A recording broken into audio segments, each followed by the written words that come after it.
Yo, what's going on, everybody? It is Wednesday, May 29th.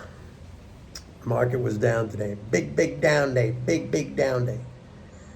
I think what's happening here, but folks, first of all, these market sell-offs will always be framed in some kind of a monetarist perspective. I mean, this will be framed that, we had a little bit of a backup in bond yields, or that the Fed is not going to cut interest rates, they're going to keep it higher for longer, blah, blah, blah, that sort of stuff. So you're always going to get that. You're always going to get that framing because everything is viewed through the lens of monetary policy, everything. So you're always going to get that framing. But I've been telling you guys a couple of things. Number one, I've been saying that we're starting to see net transfers, aka the deficit, fall year over year. Okay, down now 190 billion versus last year. That's 190 billion less transfer into the economy, net. When I say net, that is the leading transfers minus taxes, okay? So taxes are taking a significant bite. 190 billion is a big number. It's not as big as like the 1.7 or 1.9 trillion, I forget what it was, in 2022 when the COVID stimulus stopped. That was massive, 1.7 trillion, okay? That's 10 times basically, what we're looking at right now. A little bit less than 10 times what we're looking at right now. So I think what's happening now is that the market is starting to reflect a growth slowdown in the economy, and that's what I said was going to happen. I kept saying that the market is speculative. It's gotten ahead of itself. The valuation of the market is not very attractive. But most importantly is the fact that these net transfers are resulting in a slowdown in economic growth, and stocks have not yet reflected that. And I think now we're entering into the phase or the period where they are going to reflect that. I don't think it's not going to be like a market crash or a huge correction, but I think stocks have to come down to be coordinated with what's going on with the economy. Remember, I've always told you guys that stocks follow the economy, not the other way around. Okay, a lot of people think it's the other way around, that if the stock market goes up or down, that's what the economy is going to do. No. The economy dictates where the stock market is going to go. Maybe not in the instant, maybe not, on a day, but over time, it will reflect what is happening in the actual economy. So I think that is the real underlying cause for today's weakness. And by the way, yesterday the Dow was weak. NASDAQ's been on a run because of NVIDIA. I've spoken about that.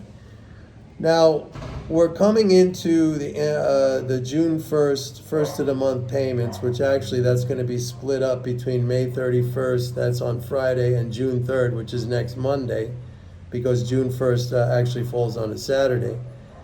And that is going to be a significant positive flow, okay? A net flow probably somewhere about between 70 to 80 billion.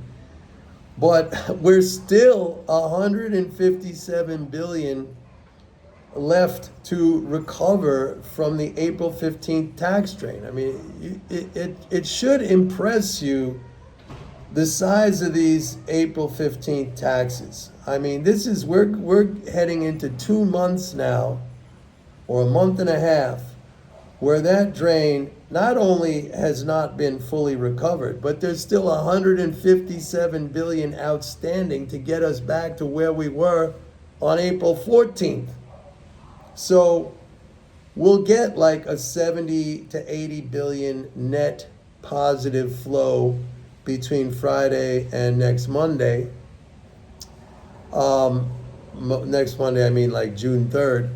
But that's only going to take it, maybe cut it in half. And then we come into June 15th where we're going to get another tax strain in the form of a corporate quarterly tax strain. So, I mean, I don't like the environment right now. I've been saying for a while that I'm not a fan of this rally.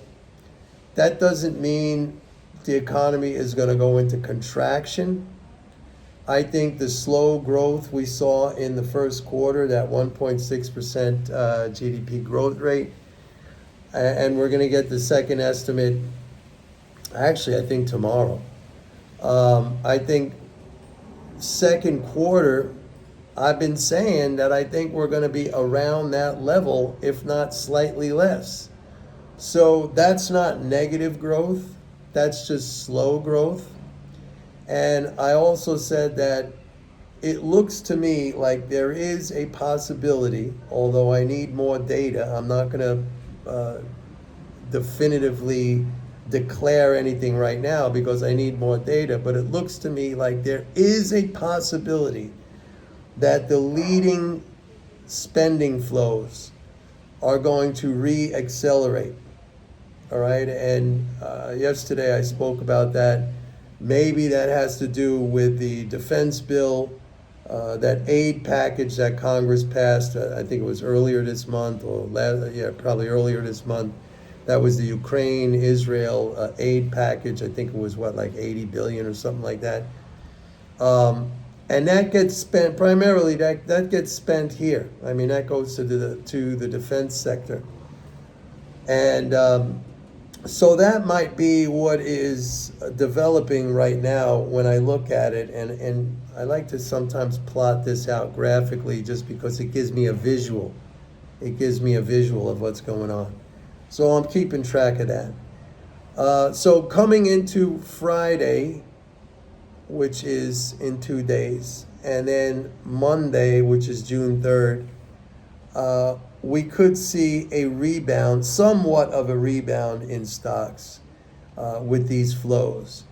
But then again, we come right into June 15th when we're going to have another tax strain.